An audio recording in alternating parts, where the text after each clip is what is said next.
Ni bai, ni dagoeneko ensaiatzen ari naiz hurrengo antzerki ikuskizuna, eta urtarrilaren 6an estrenatuko dena Donostian, Antzoki Zaharrean, izenburua enaiz inoiz Dublinen egon, komedia bat.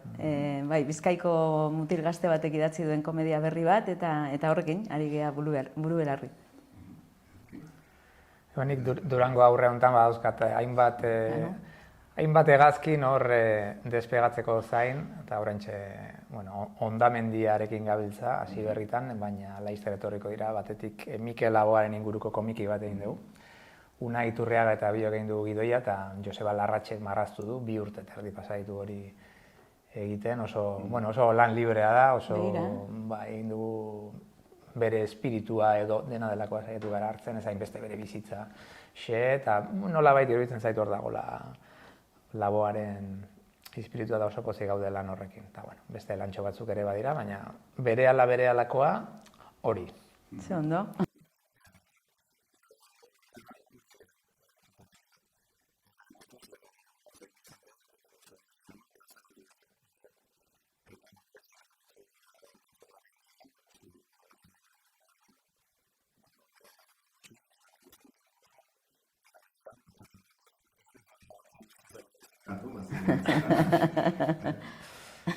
Bai, izan da hori ere prozesu luzea izan da. Egia esan, askotan gertatzen da, behintzat, nire kasuan pilatzen zaizkidala, behar bada 2 edo 3 urtetan egindako lanak denak batera, ez? Orduan, badago, ez dakit zergatik gertatzen den hori, behar bada Durango edo badago fetxa bat, edo badago bolada bat, edo denboraldi bat, aktiboagoa dena, eta nolabait fitxak pilatzen dira beti sasoi berean, eta kasu honetan pilatu zaizkit 2-3 gauza, ez da.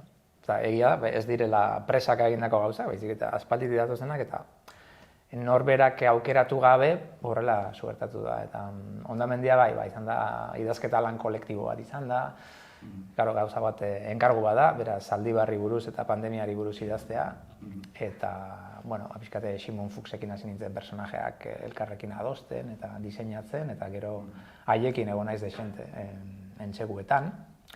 Improvisazioa jasotzen nituen, askotan hortik ere badatoz, da lan sistema, esan dezagun, kolaboratiboa izan da. Horrek dakartzan gauza on eta txar guztiekin, eta testuarekiko harremana beste bat dela.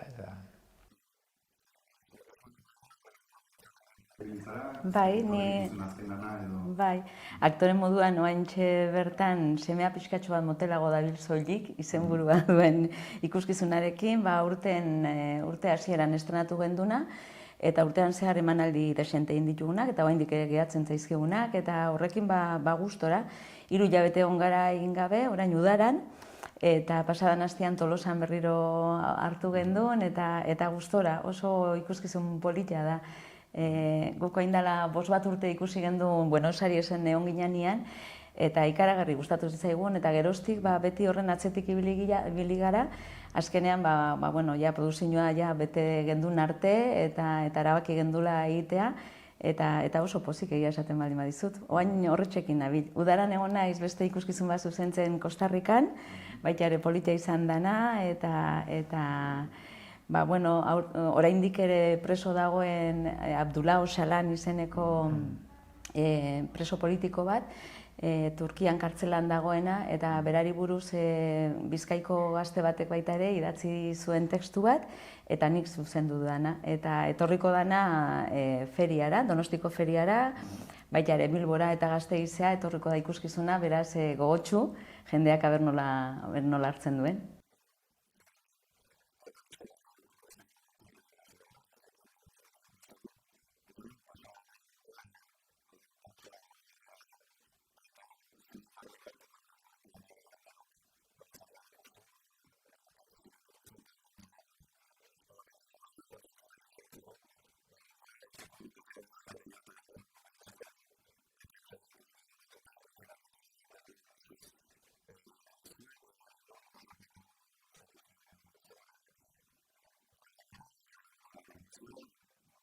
Zabala izan. Bai. Ja pixkate hasten nahi geha, ez? Bai, nik uste. Zorionez, esango nuke. Eragin zigun proiektu bat izan zen Sisiforen paperak, ez? Antzeslan hori egiten ari zen garaian, oraindik salbokonduktoa behartzen, batetik bestera Bai, joateko, noski. ezin zen zure iria ezin zenuen utzi, hainbat emanalditara joan ezin geratu zuen jendea, ezin zuelako bere herritik emanaldia egiten zen herrira joan, eta bar, da alde hortatik memoria murritza daukagu eta azten zaigu berehala, baina profesionalki berez ni ez ninduen hainbeste eragin, azkenean idazle baten lana bakartiagoa delako, eta etxean egotea berez gure profesioa dela suposatzen da, naiz eta ez den zehazki horrela, baina esango nuke denok bezala bizi izan duela, ez bastan duteko larritasunarekin edo asperdurarekin edo baita ere ez jakintasun hortan, ez? Eta hortik atera zen proiektu bat, orain aterako dena da soneto liburu bat. Eta uste dute inoiz ez dut idatzi izan ezer errimatua eta neurtua pandemia iritsi zen arte. Beira.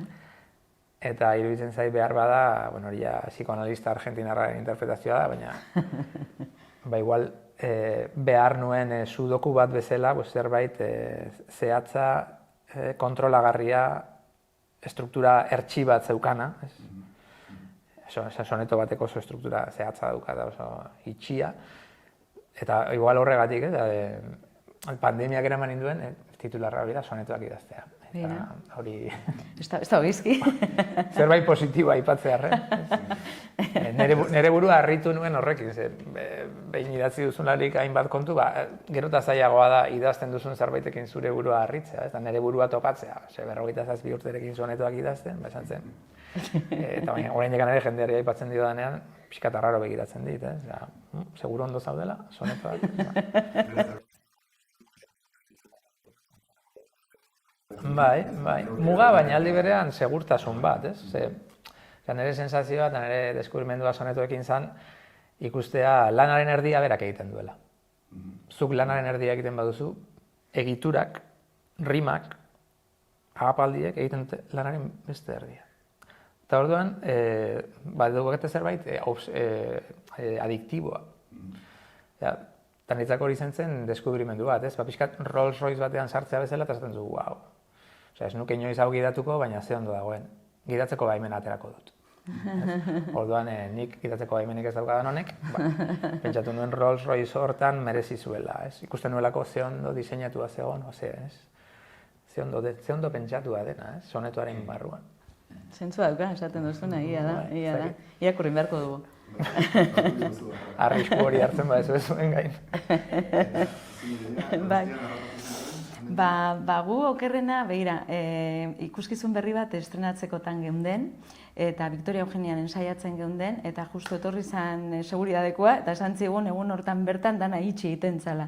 Osa, gelditu zen estrenatu gabe ikuskizun hori, ikuskizun txiki bada, bi aktorekin, Alaine Agerreren tekstu batean oinarrituta, edo bere testu Kamisoi zuria izenekoa, eta geroztik hor gelditu zana. Hori izan zen pena txiki bat edo pena handi bat.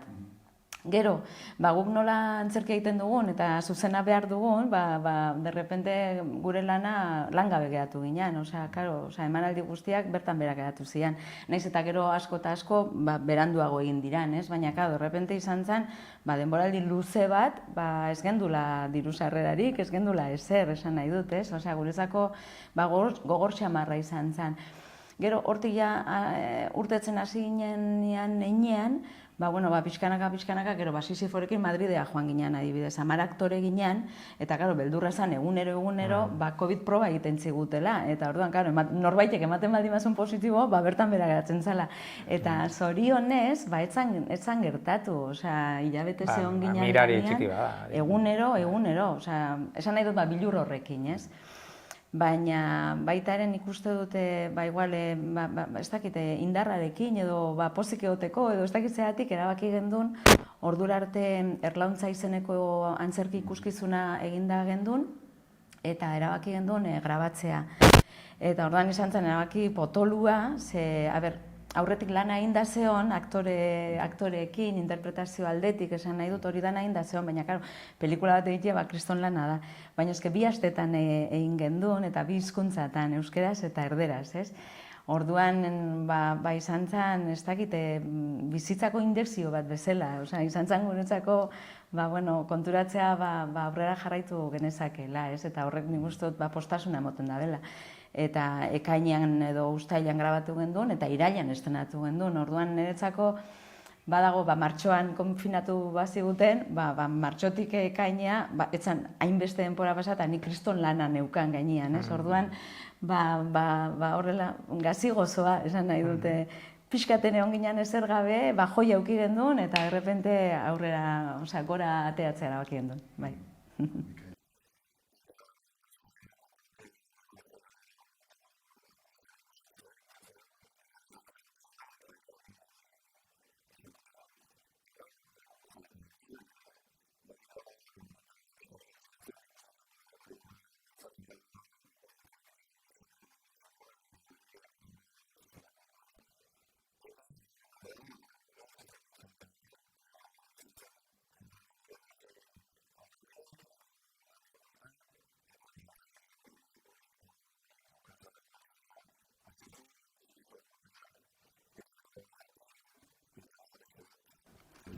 Mugaldekoak, bai. Bai, antzerkian ere gauza gehiago egin ditugu. Bai, horiek ikus-entzunekoetan eta gero antzerkian. Bai. Nik kariño berezia diot eta oso emanaldi gutxi egin ziren, baina hiru emakume. Oso gutxi, bi. Bi bakarrik egin ziren. Bi bakarrik Bilbon, Arriagan egin ziren. Silvia Platen poesia liburu bat. Bai, eta liburua osorik itzuli nuen eta argitaratu zen.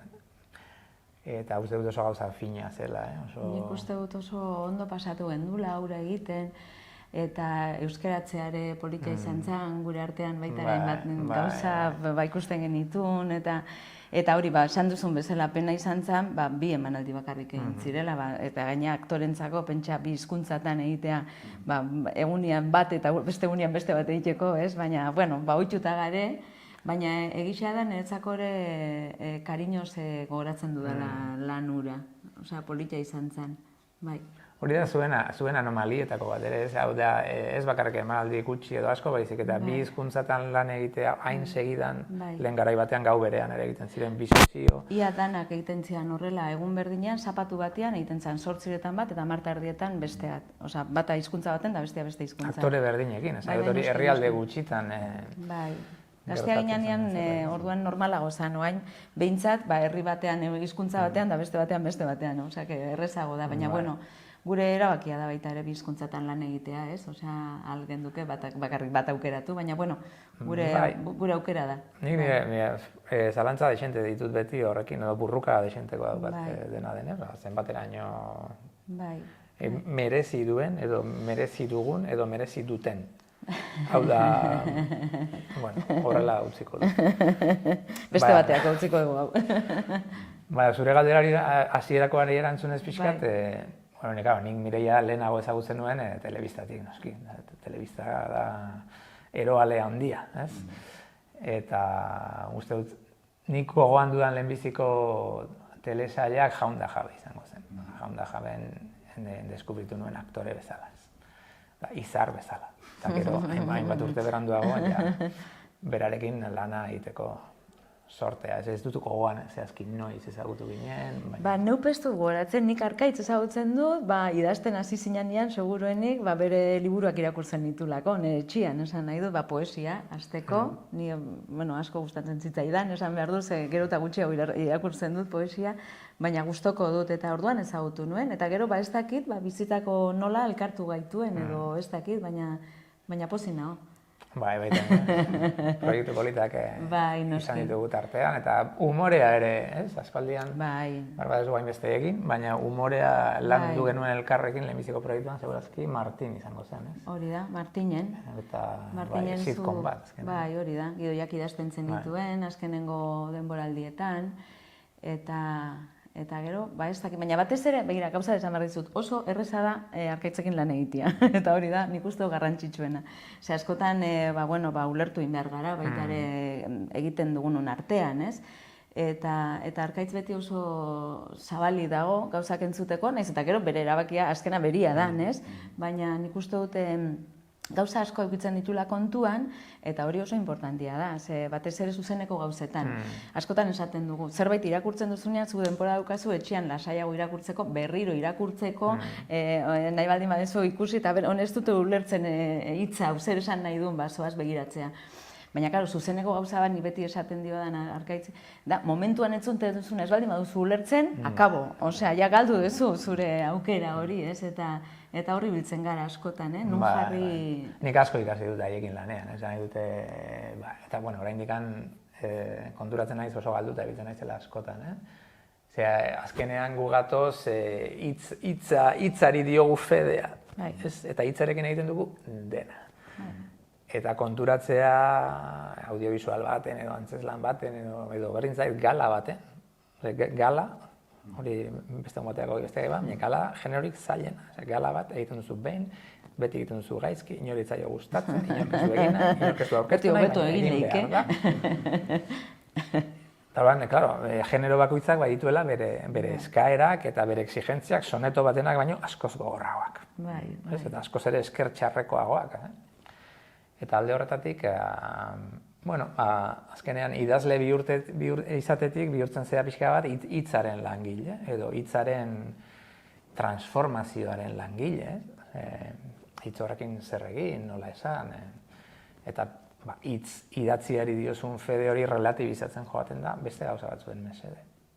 Hori ikasi dut.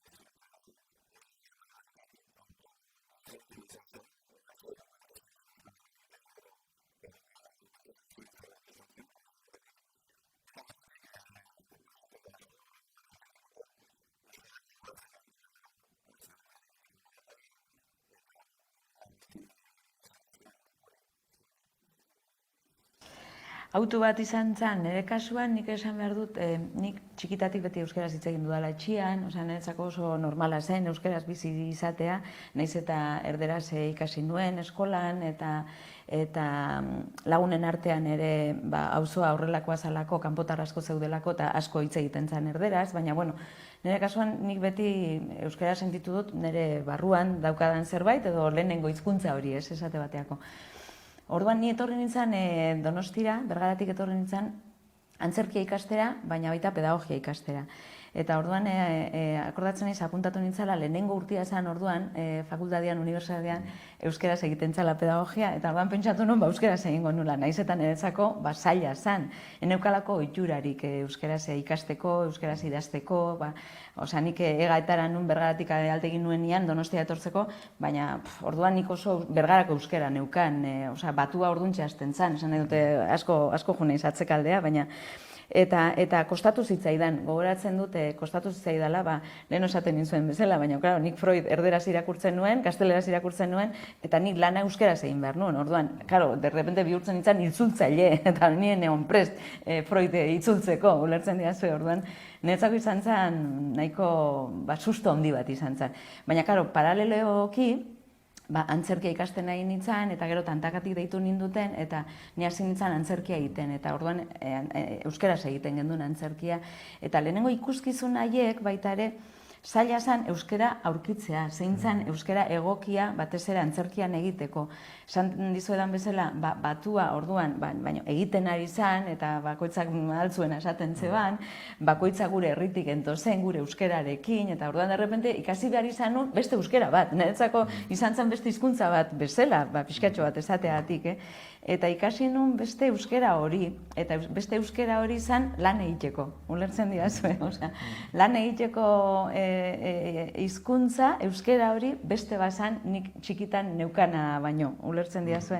Eta orduan hortik hasita, gero ja jarraitu gendun, eta normaltasuna handiz eta gustu handiz, egia esaten baldin badizut. Nik uste dut kriston lana egin dugula, baina kriston lana egin dugula nik uste dut euskararen alde antzerkitik, esate baterako, edo telebistan egin ditugun gauzekin, edo dana alakua, ez?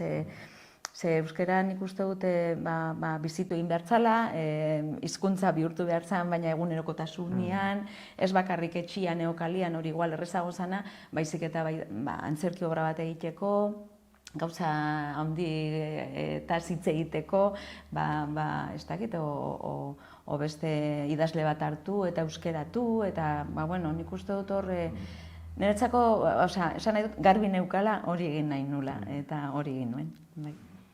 Zer, gure kasuan, denok daukagula azkenean soziolinguista txiki bat barruan, ez? Derrigortua zaude pentsatzera, nik hau egin nahi dut, baina ulertuko dute, eta alfabetatuek, eta alfabetatu gabeek, eta iparraldean, eta hegoaldean, eta batua, eta baina orain, eta baina nire euskalkia, zein da nire euskalkia, zein naiz ni, nora noa, orduan badago zerbait, nire kasuan ez da autu bat izan inungo momentutan.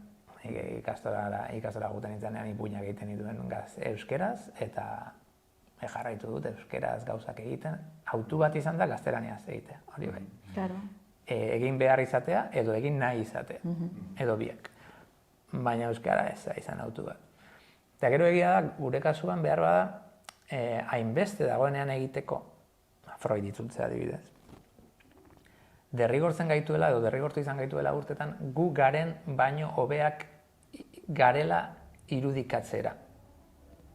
Ze behar bada, prest eusgeunden lanak hartu ditugu gure gain. Hizkuntzaren menperatze aldetik, edo egin ditugu hainbat gauzak beste inorretzegoelako, eta egin behar zirelako. Gure aurreko belaunaldiak gehiago. Gu gutxi gora bera aukeratu dugu, idazle izatea, baina eta gure aurreko belaunaldia behar bada kazetariak ziren idazleen kasuan. Idazle bokazio bat 70. hamarkadan konplikatua zen. 70. hamarkadan erresagoa, eta guretzako erresagoa izan da.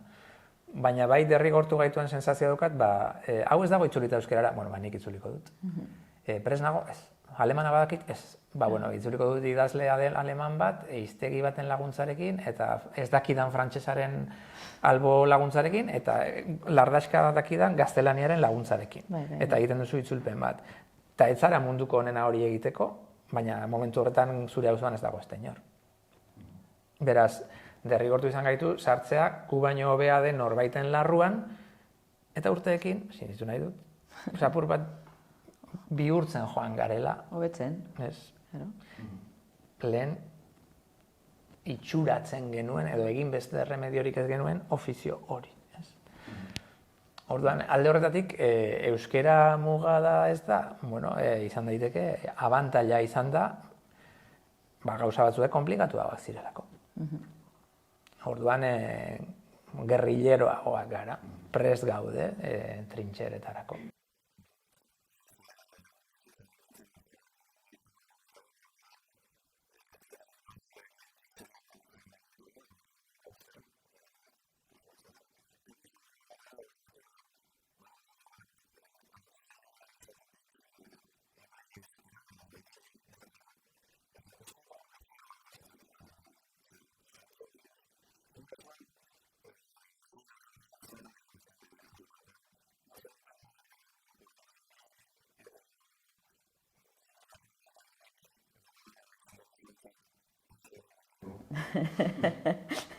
Ni leheno esan dizuet, baina berriro botatzea, noa?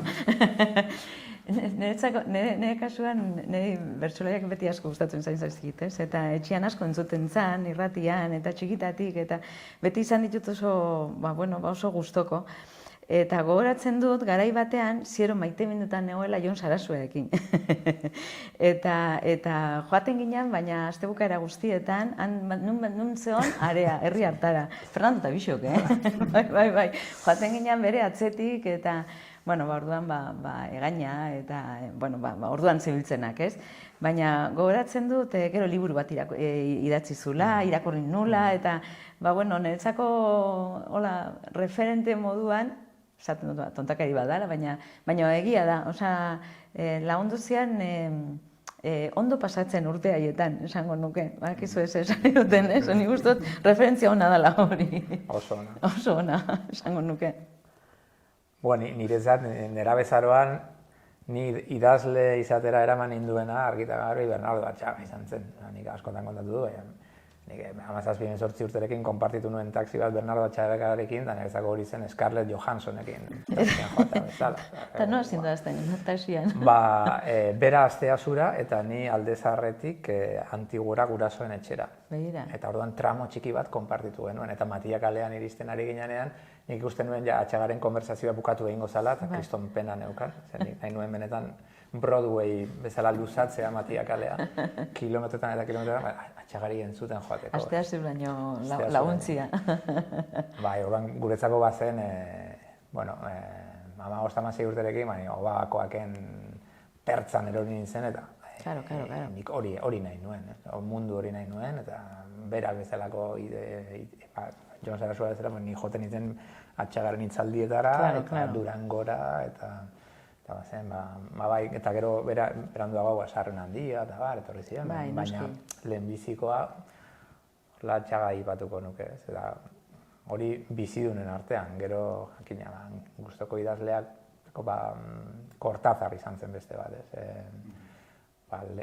gaztelaniako literaturako irakasleak eman zigunean negarra egiteko argibideak eta eskailera bat igotzeko argibideak eman zizkigunean irakurtzeko aurrera ikusi nuen zerbait. Erakartzen ninduena, mundua beste era batera kontatzeko, eraikitzeko, ikusteko hitzak zeukan indarra. Niretzako egia esan, lagungarri bizitzan izan dena Mikel Laboa izan da. Bai, beti esaten dut, baina egia da. Ni txikitan Sukaldeko irratian entzuten nion, eta bere bitartez ikasi nun zeintzan Sarriona India, zeintzian beste idazleak, zeintzuk zian letra horiek idazten zituztenak, ohartze edo dena alakua. Baina, eta gero behin ezagutu nuenean Mikel, eta berarekin gaina nahiko harremana eduki gendun, eta ikuskizun desente egin ditut bere kantuekin, eta egia esan niretzako Mikel Laboa ezagutzia bizitzako gauzarik politenetarikoa izan da. Bai. Egia da jendea ezagutzea importantea dela. Jendea ezagutzea...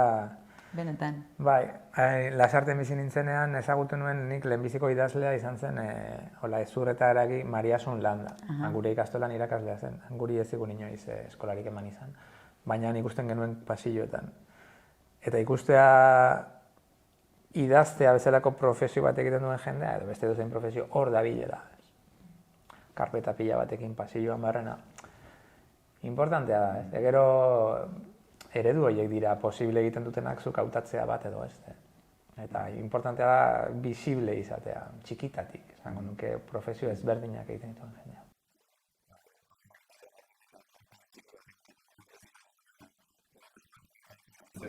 Begira, Arkai.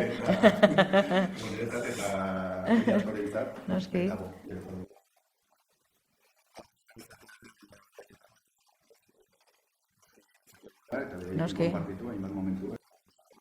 Noski. Sari banaketa batean ezagutu. Begira.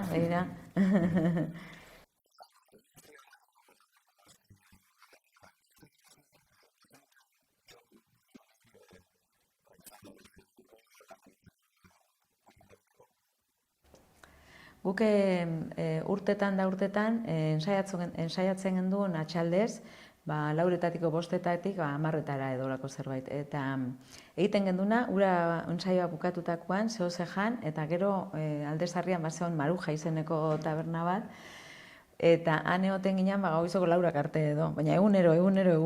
Osea, ura zan gure bulegua izango baliz bezala. Osea, han elkartzen ginen denok, eta han kontu kontari, jokatzen gendun kartetan, akordatzen naiz, dadoetan, eta zea, eta oso ondo pasatzen gendun. Hortik, nik beste bat aipatzekotan, etxekaltea aipatuko nuke, Donostian gaina lagunak zian jabeak, eta orduan zan, gure etxia izango balitz bezala. Niretzako bi referente horiek esango nituzke Donostian.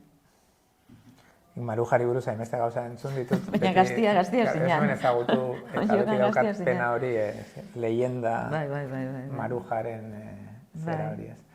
Nik etxekalteko hori konpartitzen dut. Are gehiago etxekaltera arratsaletan eta joaten nintzen inorretzegoenean idaztera, kafe bat hartuz, horre Miles Davisen irudia handi bat zegoen.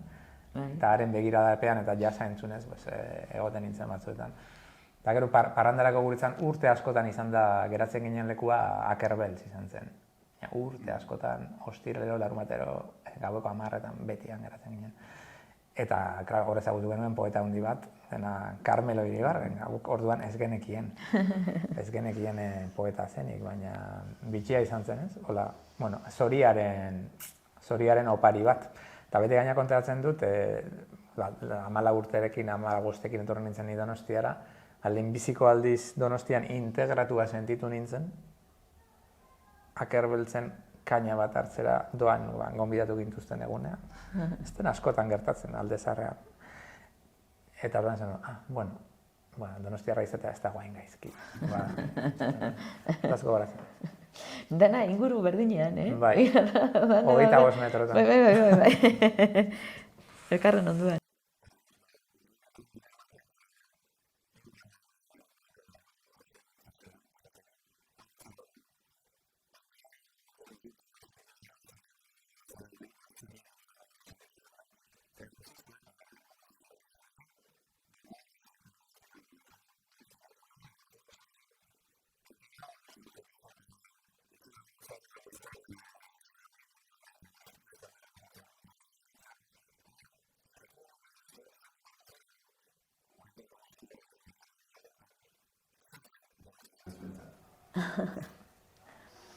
Niretzako horregatik ikustea etortzia, gurasoekin eta familikoekin, hondartzara eta hiri polit batea, egia esaten baldin badizut. Osea, bergaratik Donostia oso ondo ikusten zen, osea, toki handiago bat zen, esan nahi dut, hiri handi bat zen guretzako, ez? Osea, txikitan nun pentsatzen honea etorriko nintzen bizitzea, eta gustora nago erabakiarekin, esan behar dut.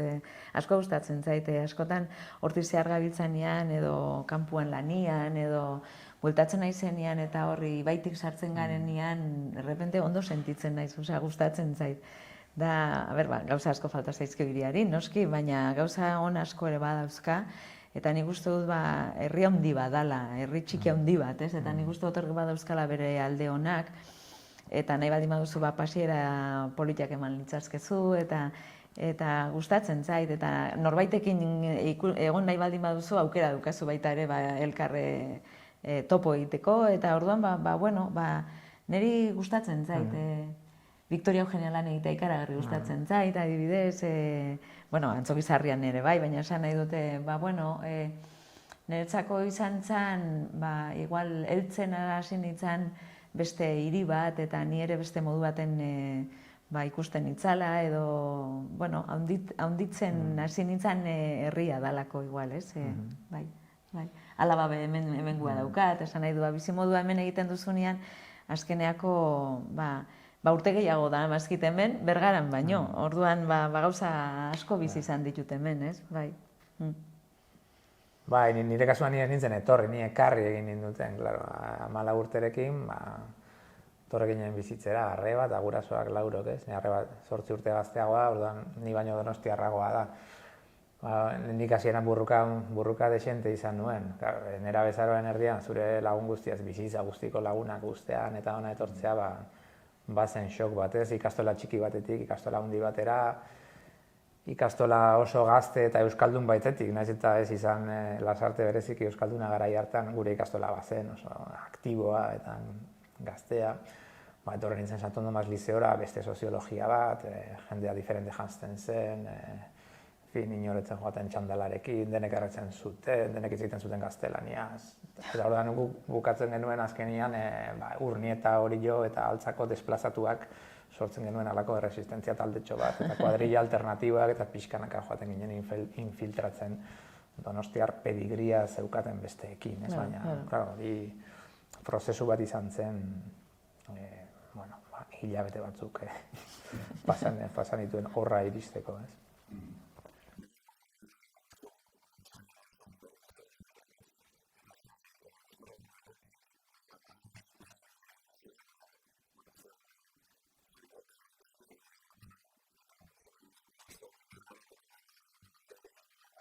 Bazegoen, orduan bazegoen, baita ere, zeinekin elkartzen zinan, ze jendekin ibiltzen zinan, orduan ere hemen bazeon jende euskaldunagoan, ni aurkitu nituna baino esan nahi dut, baina nire kasuan, antzerti eskolan ikasketak egiten nituen, eta netzen euskeraz egitenik, nik uste dut inorrez neukenduta, eta bergarako beste bat itxaso eta biok etorri ginen. Eta ordan derrepente, dana erderaz da, baina lehen esan duten moduan, nik nire auzoan ere ja erderaz egiten nuenez, eta eskolan ere erderaz ikasi nuenez, alde hortatik, baina bai akordatzen naiz, burla bezala egiten zigutela, gauza batzuk izki izaten genitulako erderaz, o euskeratik itzuliak edo lako zerbait ez. Baina, gero derrepente konturatu zian igual pedigri gehiago genula guk euskeraz genekien, no? Naiz eta urte batzuk espero behar izan urtarako, baina nik enun geizki eraman egia esaten baldin badizut, ez. Egia da, igual jentek gutxiago neukala inguruan euskaraz hitz egiten zuena, hori baina baritu nula. Baina, azte bukaeretan bergara juten nintzen, orduan salbo neon. Gutxia, lasarten, denok 13 urtekin asko ika hitz egiten genuen. Eta betiko hori beti kontatzen dut, ikasketa prozesu berezia izan zelako, ze berez 23 lagun baldin baginen gure gelan bakarra zenan 4 urte, 5, 6 urtekin ika hitz egiten zekiena. Baina hain kaskagorra zen ura izan, gainerako 22 ikasi genuela ari esker. Hor, askotan ikusten da ez, badirudik gehiengoa jaten duela gutxiengoa egoskortasunaren pedagogiak eta tauro on batek lor dezake talde guztiak ikasi. Ni tauro naiz, Baina egia da. Eskerrik asko. Egia da, esaten duzu, hori da. Aleginatik. Eta aldiz etorri ginean ona, eta hori jokoekin eta urnetakoekin hitz egiten genuen ika. Eta hor bazegon zerbait, etzen hori bakarrik, baina konexio bat.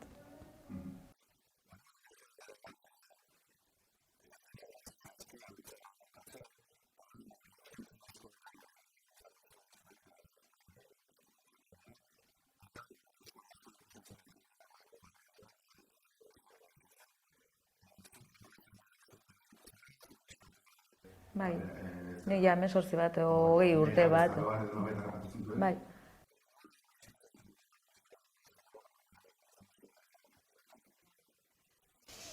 Guretzako momentu hartan, politia zan, derrepente abaniko bat zabaltzen zan, lan egiteko beste aukera batzuk, telebistan baita ere, komedia guztia haiek egitearena, esan nahi dut euskeraz, guretzako, gu antzerki eskolatik ateratzen geunden, orduan, gutxi gora bera, eta derrepente, kriston aukeria, niretzako oso politia izan zen, nire gurasoak nahi telebistan ja zerbait ikusten, lan egiten ikustea, esan nahi dut, erentzako baita ere pauso importante bat izan zen. Telebistan berri bat zen, baina derrepente ikusi zuten bere alabatxo hori, antzerkia egin nahi zuna, eta baina zuk zeo zein gote duzu, eta derrepente telebistan atzaltzea, eta telebista orduan jendearentzako oso garrantzitsua zen, esan nahi dute. Zegoen horren beste pantalla, no? Ez hori da, eta zeuden 3, 2 erderaz eta bat euskeraz, esan nahi dute, danok berdina ikusten gendula, zehoz ikustekotan, denok berdina ikusten gendun, ez? Orduan niretzako lan aukera handi bat izan zen, naiz eta pausuak ematen joan zian, eta euskera aldetik nik uste dut asko hobetu zala, hasieratik, baina gero nik esaten zueten, nik ez dakit suerte eukideten, baina nik egin dituten, telebistan egin dituten lanak oso politiak izan zian, garrantzitsuak, nik uste dute gusto handikoak, bere indarra zuten, bere nola esango nuke, momentuan baita ere lehen esan duguna, baina humorezko jaunta jabe adibidez, politikaz egiten zen humorea, nahiko genduke gaur egun, nolako zerbait eukitzea, esan nahi dut, eta garaia etzan erreza ere. Orduan nik uste dut ausarta izan zala, eta bizi izan gendun ontzarako oso garrantzitsua, oso politia. Bai. Baietz uste dut, nik uste dut baietz, hori da. Egia da jartzen zarelarik momentu hartan, nik umetan ikusten dituen telesaiak eta bikoizketak ere, ez dakit, pasio handiz ikusten nioen Magnum ikertzaile pribatuaren Tom Sellecken ofeko ahots poliziak. Zoragarria zen hori euskera zentzutea, ez edo Jazarreko dukeak izeneko telesail bat zegoen, akziozkoa oso ona. Gezien puntan sua jartzen zuten eta lertzen zituzten garajeak. Bueno, hori ume batentzako euskeraz ikustea. Sasoi hortan gauza ederra zen, gero egia da, garai hartan telebista bazela zerbait. Sensazio, gaur egun ere bai, baina zeukan indarra denok hori ikusi, badaude hainbat programa 80. hamarkadakoak, gure belaunaldikoak oroitzen ditugunak, Katukale, Katukale musika magazinura, edo ez dakit, izan ziren referente, eta igual ez jakintasun hortan ere egiten diren gauzak, ez? Lehen esaten genuna, telebista egin behar da zengo dugu, zerbait ilusionantea, zerbait berria, hankasartzeko aukera askorekin. Bai, askatasun handiarekin. Bai, askatasun handiarekin. Usten zigutena, baita ere, baina, bueno. Gero dena neurtzen edo, ez, edo... Bai. Larre motxera ekartzen joan den sensazioa, edo, ez dakit. Baita, jende askorentzako, akordatzen naiz bate kontauta, ez, baina, gero euskera zaila dela esango dut, eta J.R.k ere ikasi du. J.R.k ere ikasi dut, ez da zaila izango.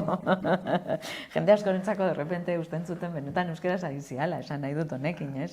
Bai, inozentzia handia. Horreaitik, jende askorentzako... Edo playbacka zer zen, edo falso direkto bat zer zen, hori orain oso alfabetatu daude kantu horietan, baina garai hartan misterio bat zen. Oida. Niko gandut hori, izeba amonari esplikatzen zer zen playbacka. Eta benetan, denboraren makina izango bagenu, hori da berreskuratu nahiko nuken 10 uneetako bat. Hau da, urte zargau batean, nire izeba amonari esplikatzen playbacka zer den. Memorablea.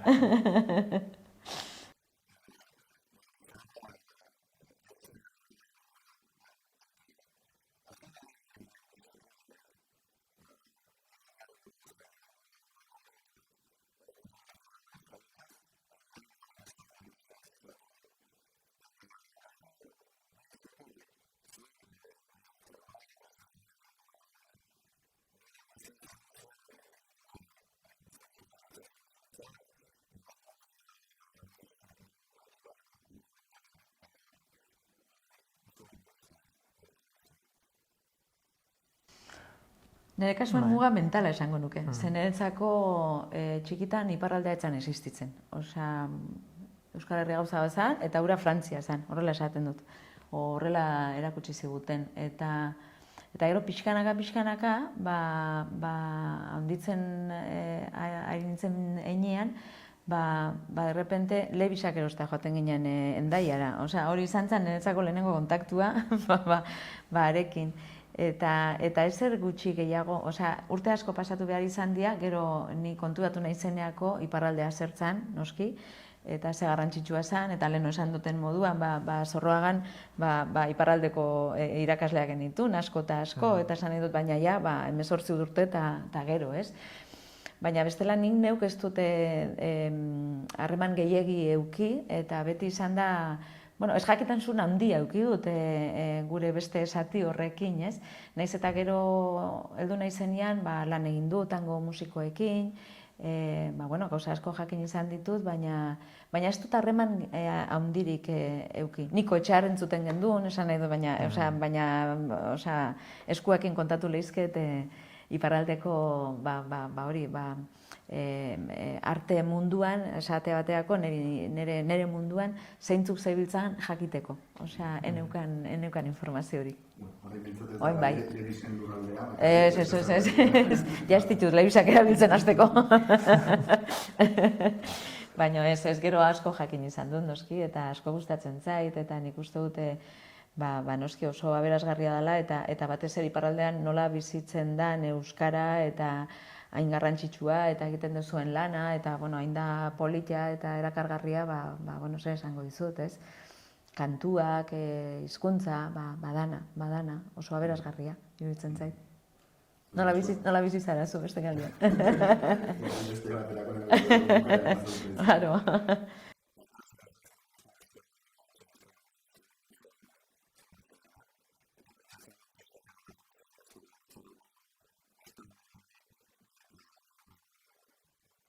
Era bat, ez? Ez dakit, nik haurtzaroan gogoan dut, mugako historiak eta bai kontatzen zirela, zela sarten Michelin fabrika dago, eta garai hartan oso garrantzitsua zen, kamioilari asko zeuden, mugaren malde batetik bestera etengabe gurutzatzen zuten, bat zeuden baita ere garai hartan estraperlo asko zegoen, ez? Nik lehenbiziko oroitzapenetako bat iparralde bat bazela eta muga bat bazela eta polizia bat bazela, izan zen aitak nola pasa zuen kotxearen xerlekuaren azpian gordeta musika ekipo bat. Zan asko sobeak zirelako, orduan Akai oraindik bizi da, funtzionatzen du. Eta nola ekartzen zituzten nolako musika historiak eta bar, gu familiaren zati bat bageneukana, baina hala ere ez genituen askotan bisitatzen. Eta baina bazen iparraldea leku bat, bazeukana nola baiteko glamurra, ez? Gogoratzen nahi zizebak eta etortzen zirenean jogurrekin, eta hemen ez zeuden jogurrak eta hauta best, bai, bazan pixkat zerbait, hemen ez zegoen zerbait ekartzen zen, lebisak bezala, nik jogurrak gogoratzen ditut, ezakit zergatik, eta batez ere jogurrak ekartzen dituzten olako zilar koloreko poltsa isotermiko batzuk, iaia nasakoak ematen zuten, lasarten ez zegoen olakorik. Bagia da, azkeneko urtean, lan asko ez, baina pixka bai, haiekin lan egiten duzulari, konturatzen zea indargune batzuk badituztela guk ez ditugunak, adibidez, antzerkiaren arloan adibidez, aurrekin daukaten pedagogia aldetik eta aurrak nola txiki-txikitatik antzerkira hurbiltzeko zein modu dauzkaten, eta zein denango gazten arreta maila, egia da, zerbait dagoenean, inguru guztitik biltzen dira euskaldunak, aktibo daudenak, eta orduan horrek lehen aipatzen genuen zailtasunarekin ere izango du zerikusia, gutxi izate horrek azkenean trinkotze bat derrigortzen zaitu eta mugitzera eta elkar ikustera, pentsatzen dut beti berdintsuak elkartuko dira leku askotan. Claro, nahi izatea. Bai, musika aldetik ere, orain garai batean Niko Txarte, Robi eta baina orain hainbat musika talde daude. Ezagutzen ditugunak egualdean, berbada, hor bai sare sozialek eta lortu dute komunikazio gehiago. Naiz eta esango nuken, niri amorru berez ematen didan zerbait da, eta pandemiarekin areagotu egin da, muga hori inoiz baino presenteago dela. Garai bateko Europaren ustezko zirkulazio aske hori etenda dago, pandemian are etenago, aitzakia bat dela edo beste dela, eta ni amorratzen nau muga pasatzen dudanero, muga pasatzen ari nahi zen kontzientzia horrek. Ze berez, Europaren garaipenak izan beharko luke hor parke bat egotea edo dena delakoa, eta ni batetik bestera pasatzea ohartu gabe. Estatu Batuetako pelikuletan egiten den bezala, orain zaude Kalifornian eta orain zaude Nevadan. Nik uste dut Europaren eredua mugen aldetik hori izan beharko lukela, ereduak. Baina ez dut ikusten hortek duak.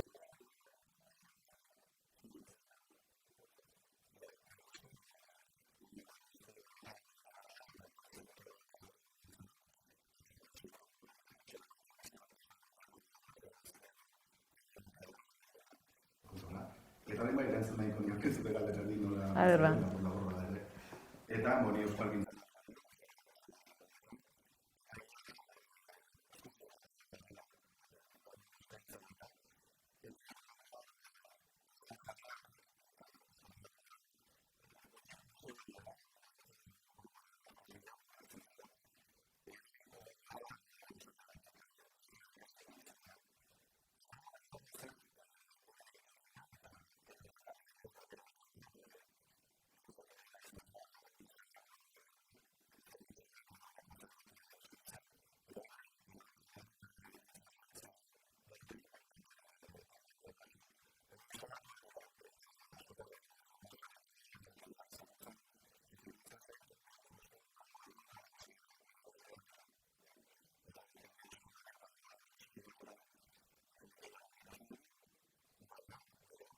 Aldetik, askotzen batuago daude. Zailagoa. Bai. Eta hemen berriz, nik uste dut.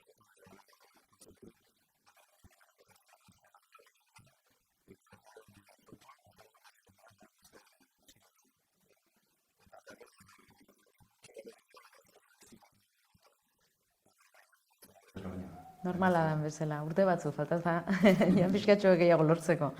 Beraz, hortan ari gara, eta